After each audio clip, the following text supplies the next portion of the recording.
Welcome to Man Does Tech, where I solve the problems you didn't even know you had. You start by preparing the headset and network because performance depends on both.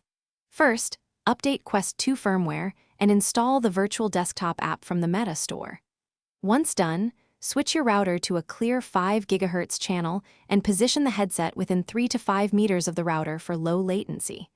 Make sure Wi-Fi password and account credentials are ready. You'll enter them during setup. These steps minimize stuttering and give you a clean baseline before continuing.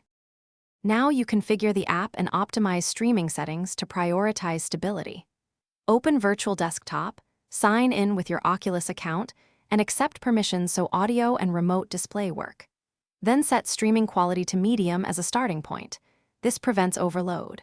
Next, under Advanced Settings, choose 60Hz or 72Hz and set bitrate between 30 and 50 Mbps depending on your network. Make sure to test with a short video using the built-in browser. That confirms latency and visuals are acceptable. Finish by launching a local VR app or starting a desktop stream inside Virtual Desktop to confirm everything runs smoothly. Pay attention to audio/video sync and controller responsiveness. These tell you if tweaks are needed. If you notice lag, reduce bitrate or resolution, move closer to the router, or change the 5 GHz channel to avoid interference. If problems persist, restart the headset and router.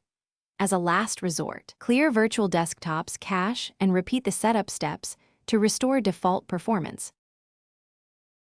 Thanks for watching. If you found this helpful, don't forget to like and subscribe.